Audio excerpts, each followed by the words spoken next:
지나가는 나그네, 때에 따라서는 고난과 고통 속에 신음하는 자들을 위하여 섬기고 그들을 돌보았더니 그것이 주님이었다는 사실을 우리는 성경을 통해서 보여주고 있다고 한다면, 우리 주변에 특별히 영혼 구원을 위하여 많은 관심을 갖는 여러분이 됐으면 참 좋겠습니다. 우리가 비유 설교 중에서 아마 내 이웃에 대한 강도 만난 이야기를 여러 번 들었을 것입니다. 기억할 것이고요.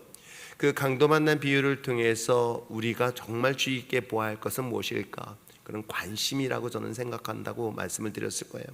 영혼에 대한 관심은 피 흘려 죽어가는 사람들의 그냥 지나가지 아니하고 주님의 마음을 가지고 주님의 뜻에 따라서 그들을 섬길 수 있는 것. 우리가 새롭게 교회에 오시는 방문하신 분들이 그 교회를 방문했었을 때에 하나님 그들의 마음은 우리가 알 수 없지만 그런 가운데 하나님이 이 교회 안에서 하나님의 위로하심이 있고 또한 치유하심이 있고 회복하게 하심이 있음을 믿고 우리가 그들에게 더 가까이 다가가서 주의 사랑을 나눌 수 있는 그런 가정 공동체가 되어지기를 부탁드립니다. 자, 그 다음에 오늘 5번째 강의로 새신자 정책의 원리에 대한 것들을 좀 더 살펴보려고 합니다. 자, 확보된 새신자를 효과적으로 정착시키기 위해 새신자에 대한 적극적인 태도, 더불어서 그에 따르는 치밀한 전략, 전술이 필요하다고 봅니다. 끊임없이 새신자 정착에 대한 연구, 노력하는 교회가 성장하는 교회 요건이 강한 교회일 수가 있겠죠. 최근에 들어와서 제가 이렇게 눈여겨보고 있는데 정말 개인적으로 감사한 거는, 사실 저희 교회 밖에 날씨가 더우니까 이제 벤치에 앉아 계시다가 날씨가 더우니까 이제 안으로 들어오셨어요.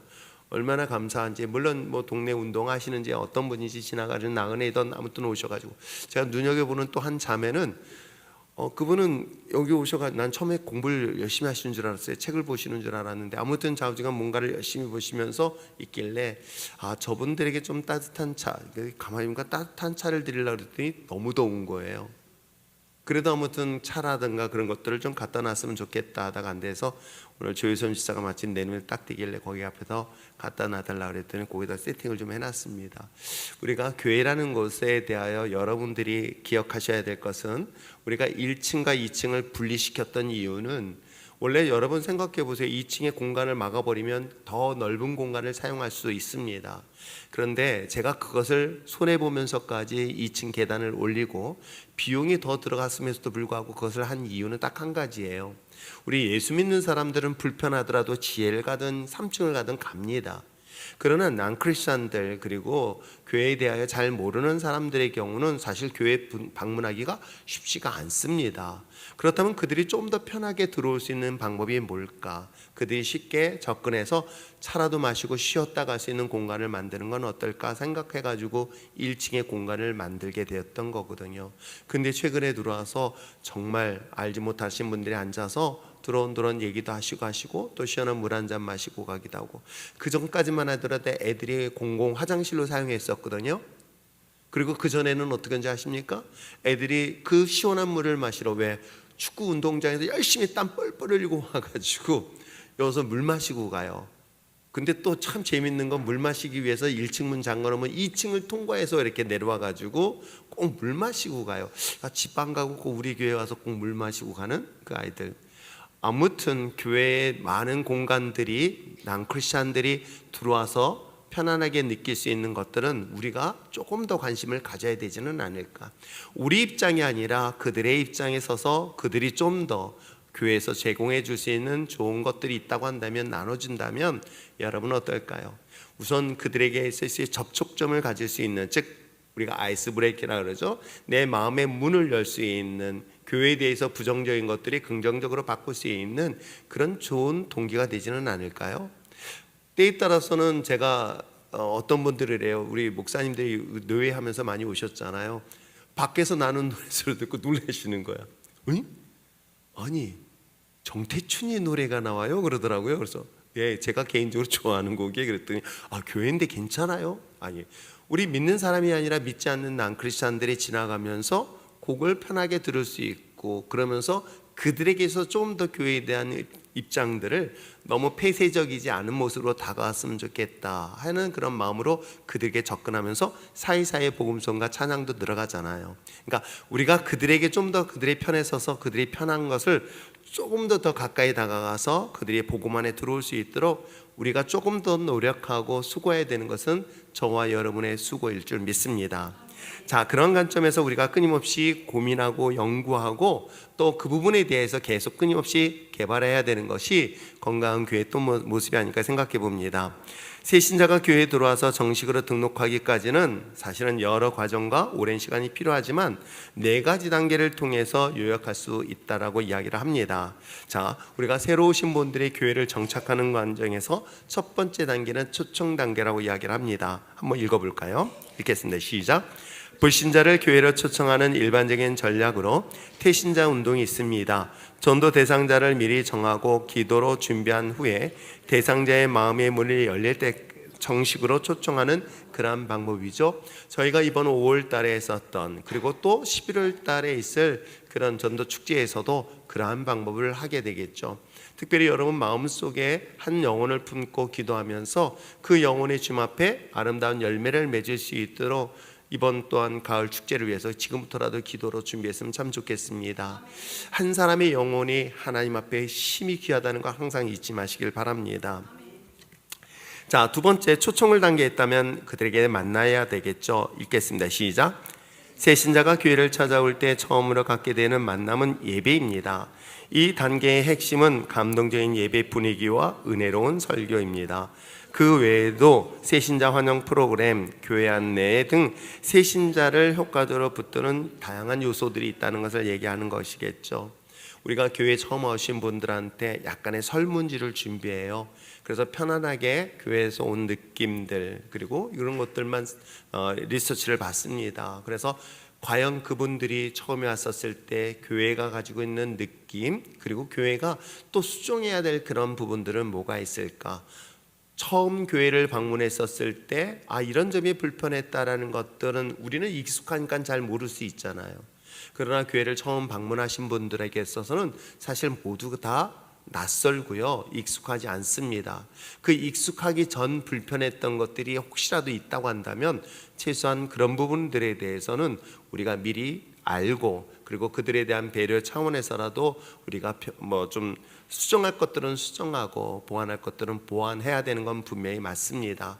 그 중에서 예배의 가장 중요한 부분들은 결국은 성도들이 교회를 정착하는 데 가장 중요한 요소 중에 하나는 아마 그것이 예배가 아닐까 생각해 봅니다. 그래서 예배 스텝들 그리고 저 개인적으로 정말 감사한 거는 제가 11시 예배 전에 저를 위해서 기도하는 중보팀들 정말 저를 위해서 많이 기도해 주세요. 그래서 말씀을 통해서 하나님의 말씀을 전할 때 성령의 역사하심을 통해서 많이 듣는 사람들의 마음을 움직일 수 있는 거거든요. 우리가 좋은 말을 많이 듣는다고 해서 그 사람이 변화되지는 않아요. 우리가 얼마나 세상에 좋은 아름다운 말들이 많이 있습니까? 그런데 여러분, 저는 제가 지금까지 삶을 살면서 아무리 좋은 말을, 좋은 언어, 좋은 단어, 좋은 문장을 들었다 해서 그 사람의 인격이 변하는 경우보다 예수 그리스도 십자가 하나만 가지고도 얼마나 인격이 변화가 있는지 저는 제 자신 스스로의 간증이 될 수가 있거든요. 예수 그리스도 자체가 나에게는 내 인생의 모든 것들을 바꿀 수 있는 것, 그것은 성령의 역사하심만이 가능하다는 것 잊지 마시고요. 이를 위해서 우리가 그 만나는 그 대상을 위하여 날마다 기도할 뿐만 아니라 우리가 예배 속에서 그들이 하나님을 인격적으로 만날 수 있는 단 한 번의 한순간에 하나님을 만날 수 있도록 여러분들이 중보기도했으면 참 좋겠습니다. 물론 거기에 따라서 예배 인도자들도 철저하게 잘 준비해야 되는 것도 맞습니다. 자, 그 다음에 세 번째는 뭐예요? 면담의 단계에 있습니다. 한번 읽어볼까요? 시작. 면담은 상담과 교육의 단계입니다. 새신자 정착에는 새신자가 처음 교회에 나온 후 그 다음 한 주가 매우 중요합니다. 출석한 새신자를 그 다음 한 주에 신방하며 영적 상태를 점검하고 상담하여 어떻게 양육하는 것이 바람직한지를 결정해야 합니다. 그 얘기는 뭐냐면 우리가 새로 오신 분들이 있고 주소 연락처를 알려주시는 분들의 경우에서는 우리가 사실은 순장들을 다 이미 배치를 시켜요. 그래서 순장들이 그 중간에 연락을 드리고 주중에 연락을 드려서 한 번쯤은 만날 수 있는 그런 시간들을 만들고 있습니다. 우리가 처음 교회 왔었을 때 그들에 대한 관심 그리고 그들에 대하여 먼저 접근해서 그들에게 필요한 것들을 서로 알려주고 공유할 수 있는 것들, 이것이 굉장히 중요한 역할들 중에 하나라고 이야기를 합니다. 자, 우리가 초청과 만남 그 다음에 면담의 단계를 지난다면 등록의 단계가 들어갔습니다. 한번 읽어볼까요? 시작. 처음 나온 새 신자를 무조건 등록 신자로 올리기보다는 최소한 한 달 이상 출석한 후 정식 교인이 되겠다는 서약을 한 다음에만 등록시키는 것이 바람직합니다. 엄밀한 의미에서는 등록 교인보다 출석 교인이 더 많은 것이 맞습니다. 출석 교인보다, 그러니까 등록 숫자보다는 오히려 출석 교인들이 더 많은 것이 오히려 더 건강한 교회라고 저도 생각을 하고 있고요.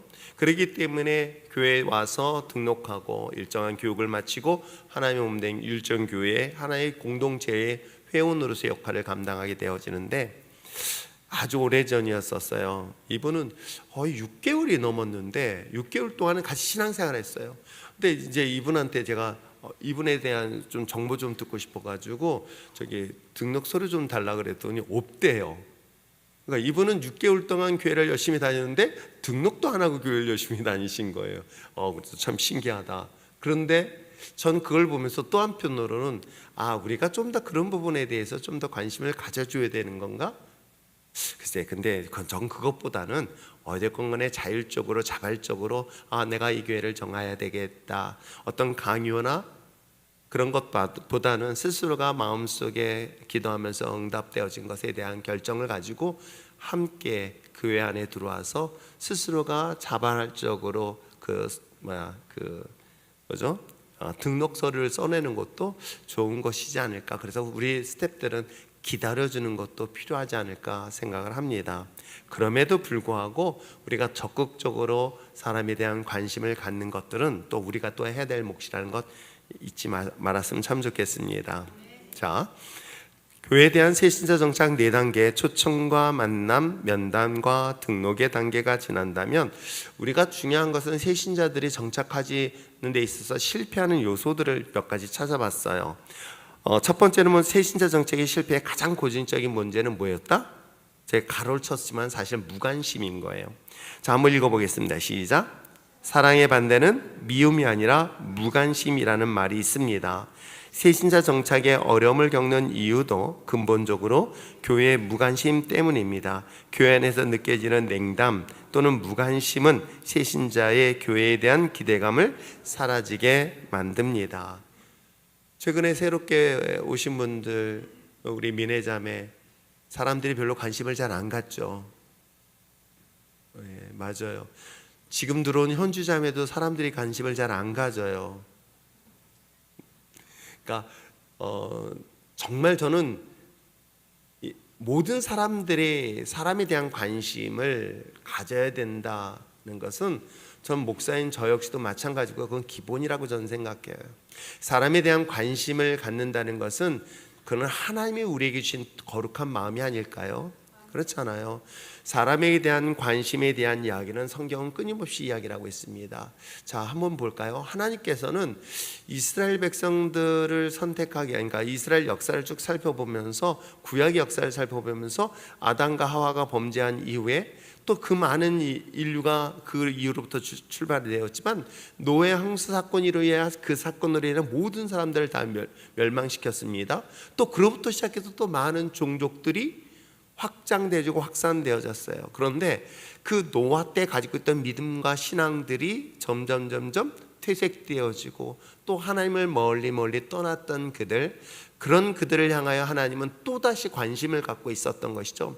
하나님이 만약에 이 백성들, 우리에게 관심이 없었다고 한다면 전 모르겠습니다. 여러분은 어떻게 주님을 인격적으로 만나서 이 자리에 왔는지는 모르겠지만 저는 제가 개인적으로 인격적인 주님의 만남의 시간은 저는 정말 제가 주님이 저를 잊어버린 줄 알았어요.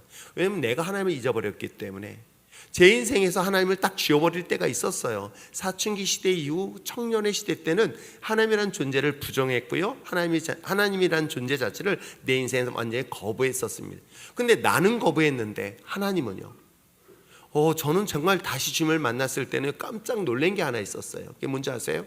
나는 내 인생에서 하나님을 거부했는데 하나님은 단 한 번도 저를 거부해보거나 또는 저를 잊어버린 적이 없다는 거예요. 하나님이 끊임없이 저에게 대한 관심을 가지고 중간중간마다 사람들을 보내서 저를 만날 수 있는 기회들을 주셨던 거예요. 근데 그때를 몰랐던 것 뿐이에요. 그런데 지나서 내가 말씀을 통해서 하나님의 인격적으로 번어게인 거듭남을 딱 경험하고 났더니 마치 지난 시간들을 주마등처럼 싹 스쳐져 가는데, 야, 나는 잊어버렸어. 나는 하나님을 버렸어. 그런데 하나님은 나를 버리지 않았어. 이게 하나님이 나에게 대한 관심이 이렇게 클 줄이야. 그때부터 제가 했던 말이 뭐냐면, 하나님은 세상의 수많은 사람들 중에서 누구만 사랑한다? 나만 사랑한다. 뭐 여러분 기분 나빠도 어쩔 수 없어요. 내가 볼 때도요, 여러분 가만히 보니까 정말 제가 볼 때는 사랑할 것들이 보니까 안 보여. 그런데 나만 사랑해. 내가 그랬다는데 여러분이 뭐라 그러겠어요? 따지겠어요? 근데 진짜 그렇게 되더라고요. 왜 그러냐면, 나는 잊어버렸는데 하나님은 정말 한 번도 잊어버리지 아니하시고, 순간순간 그 순간순간에 내가 결정적인 어려운 순간에, 결정적인 어떤 인생의 중요한 선택의 순간에 놀랍게도 그 속에서 만나는 사람들이 믿음의 사람들이었던 거예요. 이게 돌아보니까는 하나님이 나를 정말 버리지 않았구나. 그건 관심이라는 거겠죠. 하나님은 아브라함에 대한 것도 마찬가지 아닐까 생각해 봅니다. 그렇듯 여러분, 그 주님의 마음을 우리가 갖고 있다면, 저같이 굉장히 이기적인 제가, 사람에 대한 관심이 없던 제가 주님의 마음을 품고 난 다음부터는 어떤 마음으로 바뀌는지 아십니까? 별 오지랖이란 말이 안 좋은 것 같기도 하지만, 아무튼 사람을 보게 되면 그 사람에 대한 모든 것들이 자꾸만 관심을 갖게 되어지는 거예요. 이 사람에게는 이런, 이 아이들은 이런 것들에 대해서. 그래서 여러분, 정말 우리가 새신자들, 우리가 전도함에 있어서 가장 중요한 것은 관심으로부터 시작되어진다. 근데 이 관심의 밑바닥에는 뭐가 있는지 아세요? 사랑 때문에 그래요. 하나님의 사랑이 우리 안에 있다 보니 그렇게 싫어하는 상대방도 관심의 대상이 될 수 있잖아요. 저 사람만 안 봤으면 참 좋겠다라고 했던 강박했던 사람이 예수님의 은혜를 경험하고 하나님의 사랑을 경험하면 어떻게 되는지 아세요? 그 사람이 달리 보여져요. 그리고 그 사람에 대한 관심을 갖게 되어지고, 그 관심이 그 사람이 필요한 것들이 보이기 시작하며 그들의 필요한 것들을 공급하게 되어지잖아요. 자, 오늘 여기서 성경에 기록되어 있는 것처럼 우리가 강도 만나고 피 흘리고 고통 속에 신음하고 굶주리고 나그네고 감옥에 갇힌 자들, 여러분, 관심 때문에 그들을 섬길 수 있었던 것.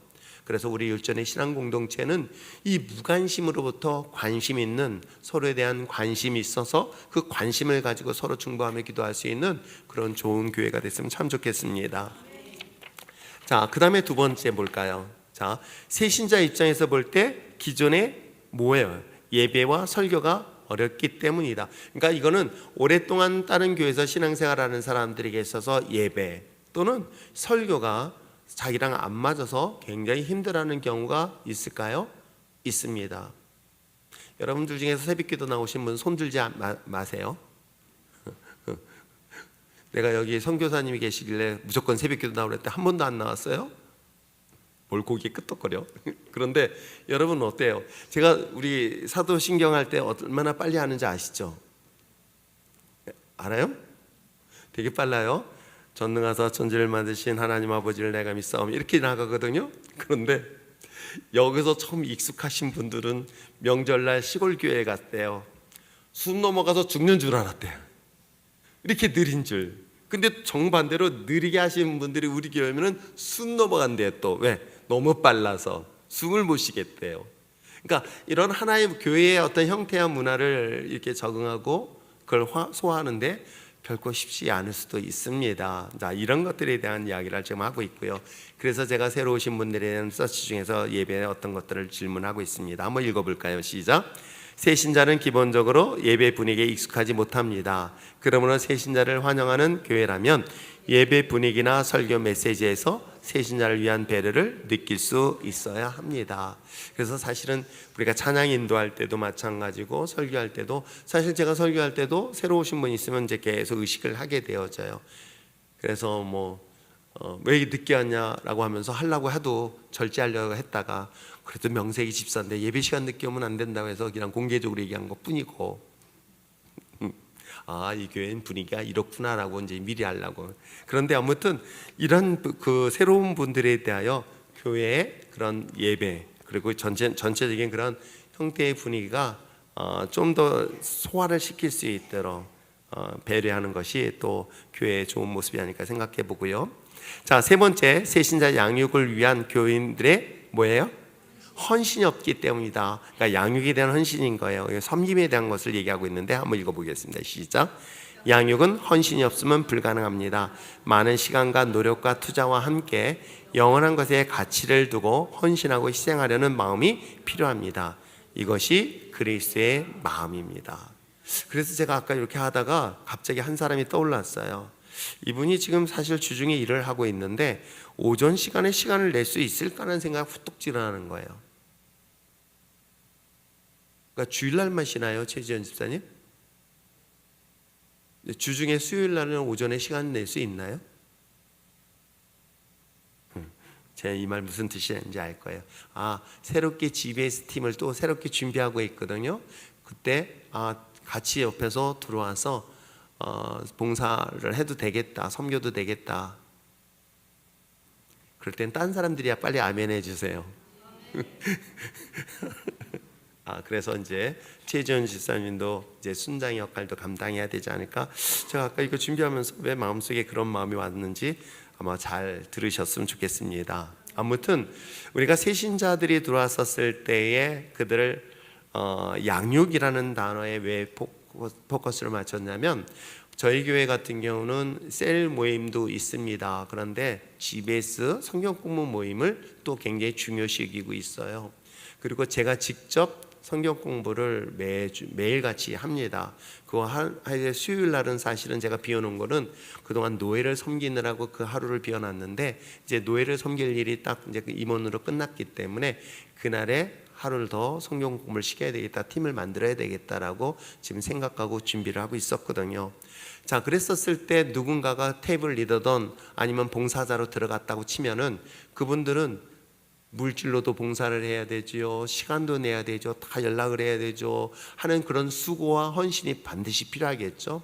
양육을 함에 있어서의 그런 헌신과 또 그런 수고는 한 사람의 생명을 하나님의 성숙한 성도로서 세우는 데 중요한 역할을 하고 있기 때문인 것 잊지 마시고요. 특별히 수요일날 이번 새가족 교육 마치고 새로운 그 GBS 팀에 들어오신 분들은 어떤 목사님을 얼마나 괴롭힐까라는 그런 마음을 가지고 오세요. 그래서 많은 질문을 해야 되겠다. 내가 평소에 하면서 그런 다양한 질문을 통해서 우리가 성경을 같이 깊이 볼 수 있는 시간을 가졌으면 참 좋겠습니다.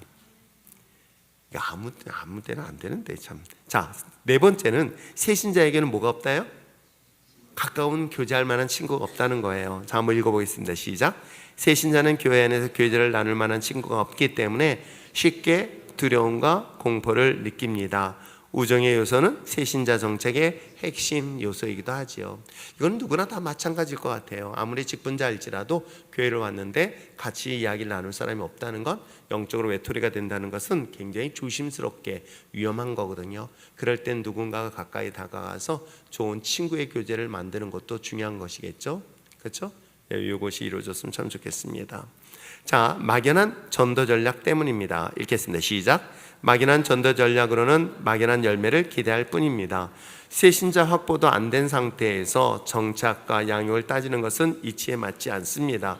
구체적이고 치밀하면서도 성령의 인도하심을 받는 전도 전략을 세워 적극적으로 이웃과 지역사회의 소그룹은 새신자의 교회 정착을 돕는 중요한 도구가 되어질 수 있습니다. 그러니까 제가 이제 사실은 올 제가 사역을 크게 3등분을 했어요. 교회를 개척하면서 기초를 세우는 작업들, 그 기초를 세우고 그 다음에 두 번째는 양육하고 훈련시키는 데다가 올인을 했고, 그 다음에 마지막으로는 부흥이라는 것, 즉 전도를 통해서 교회를 확장시키는 것, 요 세 단계를 준비하면서 요 세 번째 단계 하면서 좀 더 이제 그들에게 말씀을 훈련시켜서 선교사처럼 파송시킬 수 있는 그런 교회 형태가 됐으면 좋겠다라고 그런 큰 세 가지 툴을 가지고 제 사역을 하고 있거든요. 그래서 저는 제 인생에서 제 사역에서는 이제 마지막 타임인 거예요. 마지막 부분이거든요.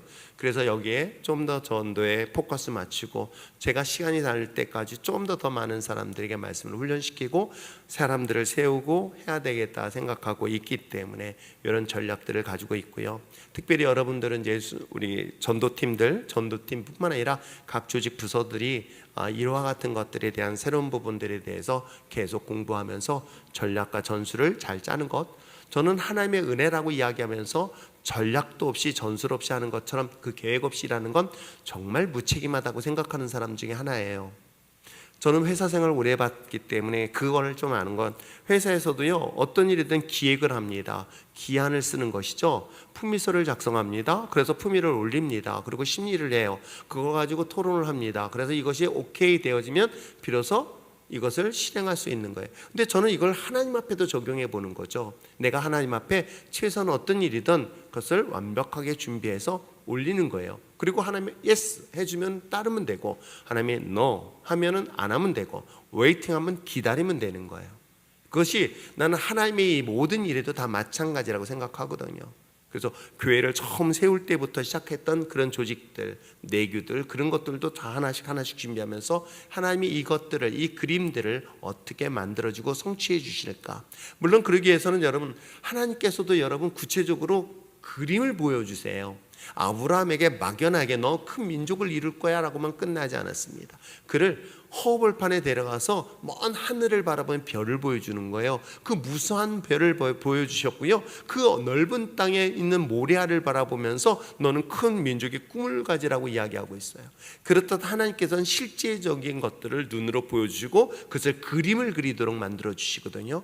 전 개인의 삶도 우리들의 삶도 우리들의 인생도 마찬가지라고 생각합니다. 그리고 그 그림을 그리고 그것을 가지고 어떻게 하라? 선포하십시오. 그러면 일은 누가 하신다? 하나님이 하세요. 아세요? 다만 그 역사를 우리는 믿음의 눈으로 바라보며 나가는 것 뿐이에요. 그럼 우리는 그 다음에 있는 건 뭐예요?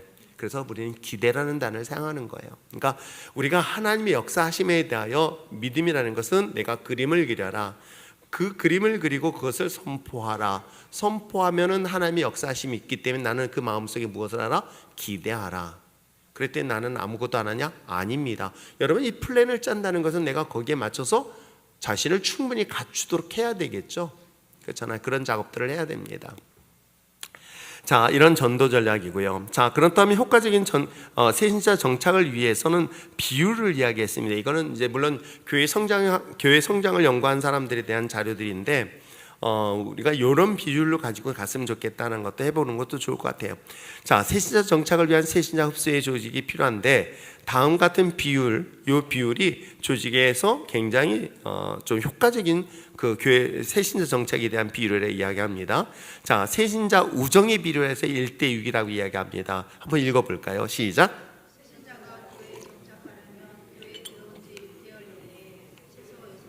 6명의 교우를 사귀어야 합니다. 신앙과 상호 관심사를 부담 없이 나누는 지체의식이 생겨나야 하는 것입니다. 그래서 각 셀에 새로 오신 분들을 보내드리는 이유는 그 안에 들어가서 새로운 사람들 속에서 1:6의 비율로 나와 여러 새로 있는 분들하고 같이 어울려서 한 팀을 만들기 위한 그러한 것들을 지금 얘기를 하는 것이겠죠.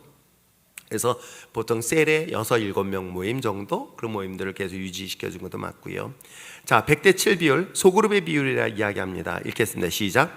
새신자가 기존 교인과 접촉하여 교회와 관계를 맺으려면 교인 100명당 7개 이상의 소그룹이 활성화되어야 한다고 합니다. 다양한 소그룹은 그렇습니다. 여기서 이야기하는 소그룹 7개 이상의 소그룹이라는 것은 다양한 봉사부서를 말하고 있다고 이야기합니다.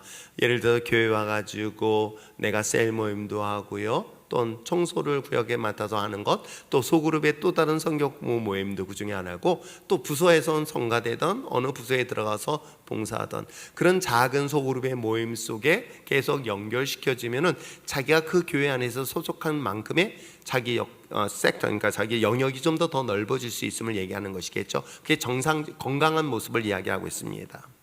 자, 그 다음에 5:1의 비율, 세 그룹 비율이라고 이야기하는데 한번 읽어보겠습니다. 시작. 교회의 5개 소그룹 가운데 1개는 최근 2년 이내에 만들어진 그룹이어야 합니다. 새로운 소그룹은 새로운 성장의 활력소가 될 뿐만 아니라 교인 간의 배타성을 치료하는 효과적인 도구입니다. 그런데 제가 이 도구를 과거에는 이거를 공부하고 연구할 때 제가 이렇게 조직을 이렇게 만들었어요. 그걸 옛날에 보면은 뭐 이렇게 구역이라고 이런 단어를 썼었을 때, 근데 구역을 해가지고 좀 더 적극적인 사람의 성품을 가지신 분들을 세웠어요. 근데 문제는 뭐냐면 굉장히 일은 열심히 하는데 일은 열심히 해요. 근데 목회자인 저같이 또 그리고 양육과 제자 훈련에 대한 관심이 있는 사람의 입장에서는 이게 성경과는 좀 다른 쪽 방향으로 갈까요? 가게 되더라고요. 어떻게 해요? 자, 우리가 모였습니다. 막 친구 그래가지고 그때 당시는 이 족구 모임도 있었고 뭐 축구 모임도 뭐 다양하게 여러 모임이 있었을 때 이런 모임들이 갔다 보니까 어떤 현상이 나타나느냐? 리더를 세우는 데 있어서 아직 신앙이 형성되지 않은 사람들을 임의로 세우는 것들을 제가 목격하게 됐고요. 또 하나 있습니다. 그런 모임에서 이게 결코 좋지 않은 그 부적절한 그런 교제 모습들 있죠. 혹시 여기 있으려나? 모임 갖고 노래방 가시는 분. 갔더니 노래방에도 찬송가 부르러 갔는데 그냥 여기서 부르세요. 우리 교회 찬양 무지만이 합니다. 아세요? 철회 예배부터 시작해서요, 수요 예배 그리고 저녁 예배도요, 찬양 수요일 날은 찬송가 중심, 주일날 저녁 때는 복음성가 중심 해가지고 찬양은 정말 몫이도록 하게 합니다. 그렇죠? 그 얘기는 뭐냐면 이게 참 친교 중심이다 보니까 소그룹에 모이면 똘똘 뭉쳐서 재미있어 맛있는 거 먹고 교제도 나누고 막 서로 그런 것 같은데 신앙적인 것하고는 관계없다는 걸 제가 잠깐만 주목하게 된 거예요. 그래서 이러면 안 되겠다. 그래서 제가 딱 모든 스톱들을 시키고 그 다음부터는 제가 제자 훈련 시작한 거예요. 성경 공부를 시작하는데요, 여러분 이게 쉽지 않아요. 여러분 해보신 분들, 이제 이번에 새로 준비하시는 분들, 권사님들 이제 손바닥 맞을 준비하셔야 돼요. 얘기 들으셨어요? 들었어요? 진짜? 이게 농담 아니에요? 새로 오신 분한테 죄송한데요.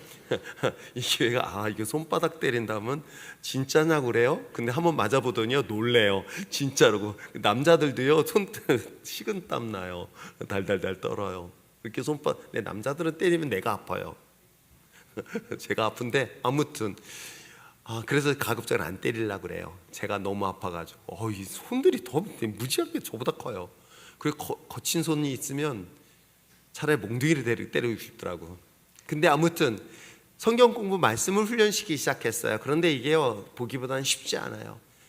성경을 그동안 말씀을 하루에 10장씩 읽는 거 여러분 생각보다 쉽지 않습니다. 저도 이 일을 40년째 하고 있지만 결코 쉽지 않아요. 그래서 이거에 정말 제가 개인적으로는 이거 미친 사람만 만났으면 참 좋겠다. 다른 거 필요 없어요. 다른 프로그램 정말 필요 없어요. 여러분 말씀이, 여러분 하나님의 능력이라는 걸 믿는다면, 히브리서 말씀 있는 건 하나님의 말씀 살아 운동력이 있다는 걸 정말 믿는다면 그냥 말씀만 있으면 돼요. 다른 거 정말 필요 없어요. 다른 것 아무 의미가 없어요. 그래서 성경 말씀을 처음에 시작할 때요, 정말 괴로웠어요. 여러분 몰라서 그렇죠? 막 상처가 되는 거야. 왜? 따라올 것 같은데 못 따라오고 도태되고 떠나고 막 그러니까는 이걸 해야 되는가 말아야 되는가 했는데 어느 순간인가 한 사람이 싹 변하기 시작해요. 10명이 시작하면 10명이 변하면 얼마나 좋아요. 근데 한두 명이야. 그래서 이것 때문에 또 한두 명 때문에 포기할 수가 없잖아요. 내가 이성의 권사가 안 바뀌었으면 내가 포기했었을 거예요. 근데 이성의 권사가 바뀌는 바람에 할 수 없이 이걸 계속 유지했던 거예요. 잘했다고 칭찬한 거다. 여러분 그렇게 해서 쭉 유지하면서 어떻게 생각했냐면, 그러니까 제자 훈련은 여러분 잘 들으세요. 여러분들이 잘 들으셔야 될 것은 목사인 저를 따르면 안 되는 거예요. 저는 세례 요한처럼 저는 제가 여러분의 기억 속에 사라져야 될 존재고 예수만 여러분에게 남겨야 될 존재인 거예요. 제가 만약에 여러분 기억 속에, 여러분의 존재 속에 나만 남는다면요, 전 교주가 돼버려요. 여러분 교주를 만들지 마세요. 물론 저는 편해요, 교주가 되면. 그런데 그건 성경적이지 않아요. 예수 그리스도를 어떻게 하면 여러분에 심어줄 수 있는 것은 바로 말씀밖에 없다는 거예요. 그래서 말씀을 읽다 보면 그게 결코 쉽지 않지만 아무튼 그렇게 해서 훈련을 시키다 보니까 저도 많이 지칠 때도 있고 힘들 때 있지만 또 그 속에서도 한 사람씩 한 사람씩 변화되어서 리더가 세워진 거예요. 그래서 세워진 그 리더들이 이제는 셀 리더로 세워졌고, 그래서 셀 리더들이 다른 건 말하지 마라. 괜히 어디 쓸데없는 농담이나 그런 거 하지 말고 그냥 말씀만 가지고. 사실은요, 저도 평신도 생활 오래 했지만 주일 목사님의 설교를 가지고 이게 함부로 여러분 몰랐을지 남자들은 이 주일 설교 말씀 가지고 이거 아닌 것 같지 않냐 이렇게 한대요.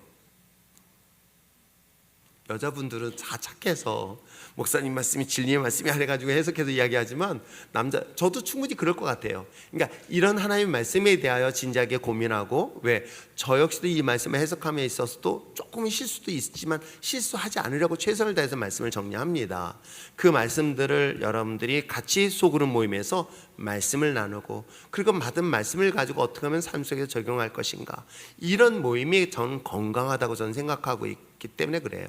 이런 것들이 작은 소그룹들의 모임들이 계속 확장되어지고, 그리고 지금 현재 순원들 중에서 부순장으로 수고하신 분들이 이제 좀 더 성장되어지면 이제 순장의 직분을 감당해서 작은 교회 지도자로서 역할을 감당해야 된다. 제가 계속 그런 부분들을 말씀으로 이야기를 나누고 있습니다. 그렇듯 교회라는 것은 결국은 작은 소그룹, 그러니까 우리가 이와 같이 공동 전체 예배가 있는가 하면 작은 그룹의 모임에 하나님의 말씀으로 모여는 그런 공동체가 가장 건강한 정상적인 교회 모습이다. 그렇게 여러분이 이해하셨으면 참 좋겠습니다. 아시겠죠? 자, 5대1의 비율은 바로 그러한 비율들을 말하는 것이고요. 10대 9의 비율, 새신자 그룹의 참여율 한번 읽어보시겠습니다. 시작. 10명의 새신자 중에서 9명은 반드시 소그룹에 참여해야 새신자 정책에 성공할 수 있습니다. 10명 중 9명이란 결국 거의 모든 새신자가 소그룹 활동에 참여한다는 것을 의미하는 것입니다. 그러니까 저는 여기서 소그룹에서는 여러 가지 모임도 있을 수 있어요. 뭐 부서도 있고 여러 가지가 있지만 가장 중요한 부서는, 물론 교회도 요즘 현대화돼 가지고 뭐 이렇게 뭐 여러 가지 취미반 같은 것들을 만들었다고요. 근데 저는 솔직한 얘기로 그런 쪽에는 좀 관심이 조금 없어요. 그래서 만약에 내가 미싱을 배우고 싶은 부서가 있었으면 좋겠다는 것은 제가 소개시켜 줄 수 있어요. 저기 어느 교회 가면은 미싱을 잘 가르치는, 오래 할 수는 있겠어요. 그러나 저는 말씀으로서 시작해서 말씀으로 끝날 수 있는 교회 공동체가 됐으면 좋겠다. 그 10명 중에서 새신자들이 각 소그룹에 들어가서, 셀에 들어가서 그들에게서 말씀을 가지고 서로 나누고, 그 말씀을 통해서 함께 공유할 수 있고, 그리고 서로 어려운 과정들을 함께 공유할 수 있는 그런 교회 공동체가 됐으면 좋겠다라는 것이 사실은 저희가 가지고 있는 교회 모습이었던 거예요. 그리고 먼 훗날 이 교회가, 여러분들이 그 작은 교회들이 모여서 또 다른 교회를 개척해 나가는 것도 가장 건강한 교회 모습이다라고 생각하는 사람 중에 한 사람인 것이에요. 사랑하는 성도 여러분, 우리가 새로 오신 분들이 이제 이 교회 안에서 그냥 교회 성도로서의 숫자를 늘리는 거에 관심보다는, 저는 그분들이 말씀으로 잘 훈련되어서 예수님의 제자들을 세우는 것이 이 교회 가야 될 방향이고 목표고 목적이라는 것 잊지 마시고, 기존에 계신 분들도 어떻게든 한 사람이 들어왔을 때 그들을 믿음 안에서 말씀으로 성장하여 그리스도의 장성한 분량에 이르게 될 것이고, 그리고 내가 이 땅에 보내진 이유는 먹고 마시고 살기 위하여 그런 존재가 아니라 내게 주신 복음의 사명을 감당할 수 있는 그런 복음의 열정을 가지는 진정한 그리스도인들이 될 수 있도록 여러분들이 말씀으로 양육하고 훈련하는데 더 관심 가졌으면 참 좋겠습니다. 저 개인적으로는요, 제자 훈련은 저 혼자만의 그런 어떤 마음이 아니라 우리 모든 사람들이 다 그런 마음을 가졌으면 참 좋겠어요. 모든 사람들이 예수님의 제자를 세워야 되겠다라는 마음을 가지고 여러분들이 있는 모든 사람들을 양육의 대상으로 삼아보는 건 어떨까요? 정말 그랬으면 참 좋겠습니다. 그럼 여러분 어린 자녀들, 그럼 내 제자야. 그럼 말씀을 양육시켜야 되겠다. 그리고 내가 가르칠 수 있는 학교 학생들, 주변에 있는 직장인들, 내 남편들 등등등 여러 사람들이 나에게 말씀을 전하고 가르칠 수 있는 좋은 파트너라는 것 잊지 마시고, 이것에 대해 같이 힘쓰며 나가는 여러분 됐으면 참 좋겠어요.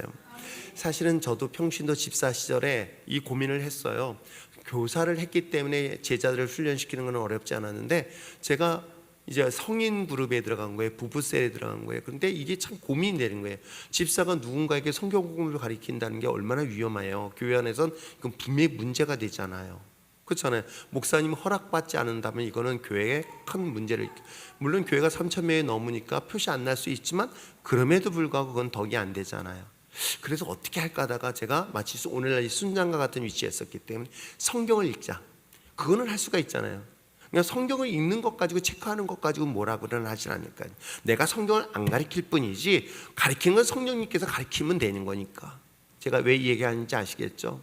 여러분들이 여러분에 속해 있는 한두 사람일지라도 최소한 말씀을 서로 읽고 말씀에 대하여 한 번쯤 읽었는지 안 읽었는지 점검만 해도 충분하다는 거예요. 저는 그 말씀의 능력을 저는 믿어요. 다른 거 필요 없어요. 여러분, 박효진 장로님이 오랫동안 교도소에서 많은 수감자들을 대상하여 복음을 전했어요. 근데 이분이 많은 전도자들 중에서 독특한 걸 보았대요. 그들은 우리나라의 유명한 조용기 목사님이라든가 하영조 목사님, 옥하는 목사님 설교를 듣고요, 그들이 예수 만난 게 아니에요. 그러면 독방에 갇혀 있는 사람이 뭘 보겠어요? TV도 없는데. 그런데 딱 하나 있더래요. 방마다 뭐가 있어요? 박효진 장로님이 갖다 준 신학 성경책. 근데 요거 심심해서 봤대요. 근데 심심해서 보았다가 말씀에서 누굴 만나요? 예수를 만나더라는 거예요. 그럼 이 사람들이 예수를 믿은 적이 아니에요. 한 번도 교회를 다녀본 적이 없는 거예요. 이게 누구냐면은 옛날에 가족을 정말 망치로 일가족을 다 때려 죽여서 자기 집 마당에다 묻은 그런 정말 살인했던 살인자 이야기인 거예요. 그가 감옥 안에서 독방에서 살인을 이제 사형을 얼마 앞두고 성경을 보다가 거기서 예수님을 만난 거예요. 예수님을 만나고 악한 영이 그동안 자기를 지배했던 게 떠나고 말씀 자체의 능력이 있다는 것에 대한 확신을 갖는 것도 바로 그런 사례들인 거예요. 바울은 이야기하지 않습니까? 이 복음의 능력이 있다고요. 하나님의 복음의 능력이 있다는 걸 여러분 믿는다면 여러분 옆에 있는 분하고 가까이 있는 사람들하고 말씀을 읽자. 손바닥 때릴 수 없으면 여러분 밥 사주면 되잖아요. 그래서 여러분 양육이라는 게 돈 들어가는 게 그거예요. 밥 사주는 거예요. 저도 그래서 옛날에 돈 많이 깨졌어요.